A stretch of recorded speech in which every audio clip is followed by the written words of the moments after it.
Hi friends, welcome to Ragas kitchen. நீங்க இன்னும் நம்ம சேனல் சப்ஸ்கிரைப் பண்ணலன்னா கீழ இருக்க சப்ஸ்கிரைப் பட்டன் பிரஸ் பண்ணிக்கோங்க. அப்படியே பக்கத்துல இருக்க பெல் பட்டனையும் பிரஸ் பண்ணிக்கோங்க. நான் அப்லோட் பண்ற வீடியோஸை நீங்க மிஸ் பண்ணாம பார்க்க முடியும். ஃப்ரெண்ட்ஸ், இன்னைக்கு வீடியோல ரவை இருந்தாலே போதுங்க, ரொம்ப டேஸ்டியான ஒரு புதுமையான ஒரு ஈவினிங் டிஃபன் எப்படி பண்றதா ஃப்ரெண்ட்ஸ் பார்க்க போறோம். அதுக்கு ஃபர்ஸ்ட் இந்த மாதிரி ஒரு பவுல்ல 1 கப் அளவுக்கு வெள்ளை ரவை சேர்த்திக்கலாம். இது வறுக்காத ரவை தாங்க. இது கூட ஒரு 1/2 கப் அளவுக்கு தயிர் சேர்த்திக்கலாம்.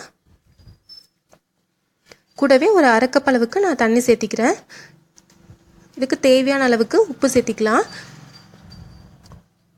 இது கூட இன்னும் 1 கப் அளவுக்கு நம்ம தண்ணி சேர்த்திக்க போகிறோம். அப்போ தான் நம்மளால் நல்லா கலந்து விட முடியும். மொத்தமாக 1 கப் அளவுக்கு ரவை, 1/2 கப் அளவுக்கு தயிர், 1/2 கப் அளவுக்கு தண்ணி, தேவையான அளவுக்கு உப்பு, இது எல்லாத்தையும் சேர்த்து கட்டி இல்லாமல் நல்லா நம்ம கலந்து விட்டுக்க போகிறோம். நல்லா மிக்ஸ் பண்ணிக்கோங்க. இந்த மாதிரி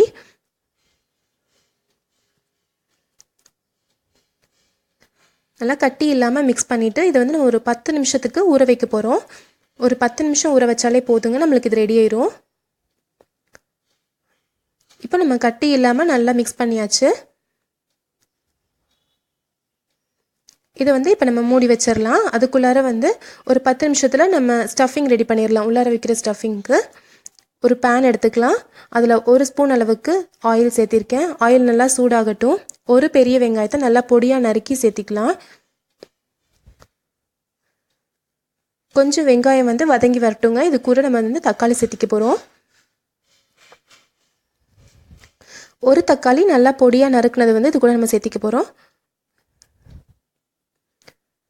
இது கூடவே நமக்கு ஸ்டஃபிங்க்கு தேவையான அளவுக்கு நான் இப்போ உப்பு சேர்த்திக்க போகிறேங்க. நம்ம உப்பு சேர்த்துறதுனால உங்களுக்கு சீக்கிரமாக வதங்கிரும் தக்காளி வெங்காயம் இது எல்லாமே.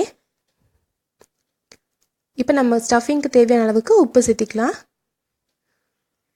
ஒரு 1/2 டீஸ்பூன் அளவுக்கு மஞ்சள் தூள் சேர்த்திக்கலாம்.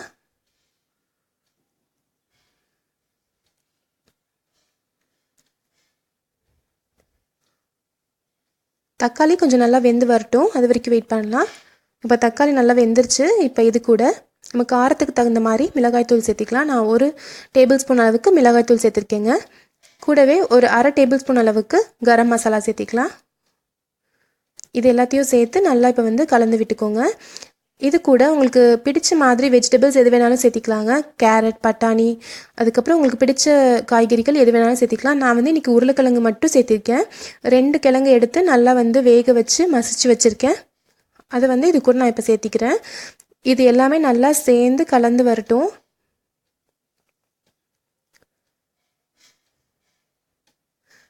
இப்போ எல்லாத்தையும் நம்ம மிக்ஸ் பண்ணிட்டோம். நம்மளுடைய ஸ்டஃபிங் ரெடி ஆயிடுச்சு. உங்களுக்கு பிடிக்கும் அப்படின்னா இது கூட நிறைய கொத்தமல்லி கூட நம்ம சேர்த்திக்கலாம் பொடியாக நறுக்கி.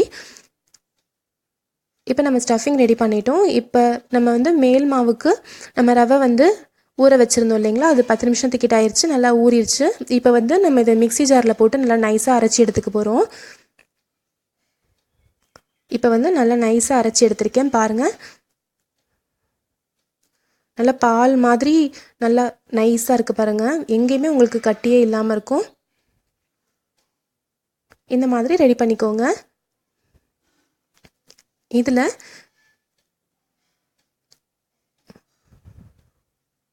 ஒரு 1/2 டேபிள் ஸ்பூன் அளவுக்கு மிளகுத்தூள் சேர்த்திருக்கேன். இது லைட்டான ஒரு காரத்தை கொடுக்கும் நம்மளுக்கு மேல் மாவில், அதுக்காக நம்ம சேர்த்திருக்கோம். இதில் நம்ம இப்போ தோசை மாதிரி ஊற்றிக்க போகிறோங்க. இப்போ தோசைக்கல் வச்சுக்கலாம். தோசைக்கல் வச்சுட்டு சூடானதும் ஒரு கரண்டி மாவு எடுத்து இந்த மாதிரி தோசை மாதிரி ஊற்றிக்கோங்க. உங்களுக்கு சீக்கிரமாக இது வெந்துடும். 2 பக்கமும் நல்லா வேக வச்சு எடுத்துக்கோங்க. நம்ம ரெடி பண்ணி வச்சுருக்க மாவு எல்லாத்தையுமே நீங்கள் தோசையாக ஊற்றி ரெடி பண்ணி வச்சிடலாம் ஃபஸ்ட்டு.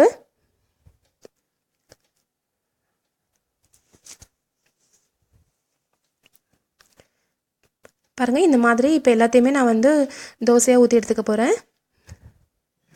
கிட்டத்தட்ட 10 தோசை கிட்ட வந்திருக்குங்க நான் சொன்ன அளவுக்கு. இந்த மாதிரி ஸ்டஃபிங்கும் நம்ம ரெடி பண்ணிட்டோம். இப்போ ஒரே ஒரு தோசை ஷீட் மாதிரி இருக்கிறத எடுத்துக்கலாம். எடுத்துகிட்டு கொஞ்சமாக டொமேட்டோ கெச்சப் சேர்த்திக்கிறேன். குழந்தைங்க எல்லாத்துக்குமே கெச்சப்னால் ரொம்ப பிடிக்கும். தக்காளி சாஸ்னால் அது கொஞ்சமாக சேர்த்தி இந்த மாதிரி நடுவில் மட்டும் ஸ்ப்ரெட் பண்ணிக்கோங்க. இதுக்கு மேலே உங்களுக்கு தேவையான அளவுக்கு ஸ்டஃபிங் எடுத்து வச்சுக்கலாம். கொஞ்சம் பெரியவங்களாக இருந்தாங்கன்னா கொஞ்சம் ஸ்டஃபிங் அதிகமாக வைக்கலாம். சின்ன குழந்தைங்களுக்கு கொஞ்சம் கம்மியாக வச்சு கொடுத்துக்கலாம். இப்போ இந்த மாதிரி ஃபோல்ட் பண்ணிக்கோங்க. ஒரு பக்கம் ஃபஸ்ட்டு மடிச்சுட்டு அப்புறம் ஆப்போசிட் சைடில் மடிச்சுக்கோங்க.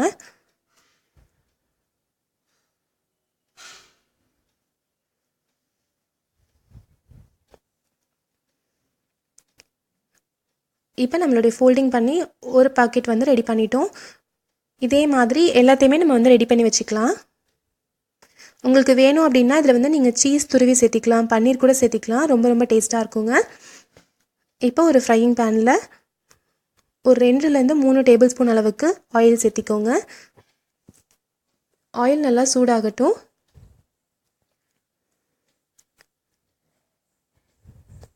எண்ணெய் நல்லா சூடானதும் நம்ம ரெடி பண்ணி வச்சு ஃபோல்ட் பண்ணி வச்சுருக்கோம் இல்லையா, அந்த பாக்கெட்ஸ் எல்லாத்தையுமே அதில் வச்சுக்கலாம். ஃபஸ்ட்டு ஒரு டைப் வந்து நான் 4 வச்சு வேக வச்சுக்கிறேன். இந்த மாதிரி நம்ம ஃபுல்லாக ஆயிலில் போட்டு டீப் ஃப்ரை பண்ணி பொரிக்கணும்னு தேவை கிடையாதுங்க. இந்த மாதிரி நம்ம வந்து ஃப்ரை பண்ணாலே போதும். ஒரு 3 நிமிஷம் கிட்ட ஆகும் உங்களுக்கு ஒரு சைடு ஃப்ரை ஆகிறதுக்கு. நல்லா 2 பக்கமே ஓரளவுக்கு கோல்டன் ப்ரௌன் கலர் வர வரைக்கும் வெயிட் பண்ணி நீங்கள் வந்து ஃப்ரை பண்ணி எடுத்துக்கோங்க. குழந்தைங்களுக்கு கொடுக்குறதா இருந்தால் நல்லா இன்னும் கொஞ்சம் நேரம் கூட நல்லா ஒரு கோல்டன் கலர் வர வரைக்கும் நீங்கள் வந்து ஃப்ரை பண்ணலாம். இப்போ நம்மளுடைய ஈஸியான டிஃபன் வந்து ரெடி ஆயிடுச்சுங்க. குழந்தைங்களுக்கு ரொம்ப ரொம்ப பிடிச்சிருக்கும். குழந்தைங்களுக்கு கொடுக்குறதா இருந்தால் பாருங்கள், இந்த மாதிரி நல்லா கோல்டன் ப்ரௌன் கலரில் வந்து பொரிச்சு கொடுக்கலாம். நம்ம நார்மலாக ஷாலோ ஃப்ரை பண்ணாலே போதும், டீப் ஃப்ரை பண்ணணும் தேவை கிடையாதுங்க. இந்த ரெசிபி உங்களுக்கு பிடிச்சிருக்கும்னு நினைக்கிறேன். பிடிச்சிருந்துச்சுன்னா நம்ம சேனல் ராகாஸ் கிச்சனில் ஒரு லைக் கொடுங்க, ஃப்ரெண்ட்ஸ் கூட ஷேர் பண்ணிக்கோங்க, சப்ஸ்கிரைப் பண்ணி வச்சுக்கோங்க. தேங்க்யூ.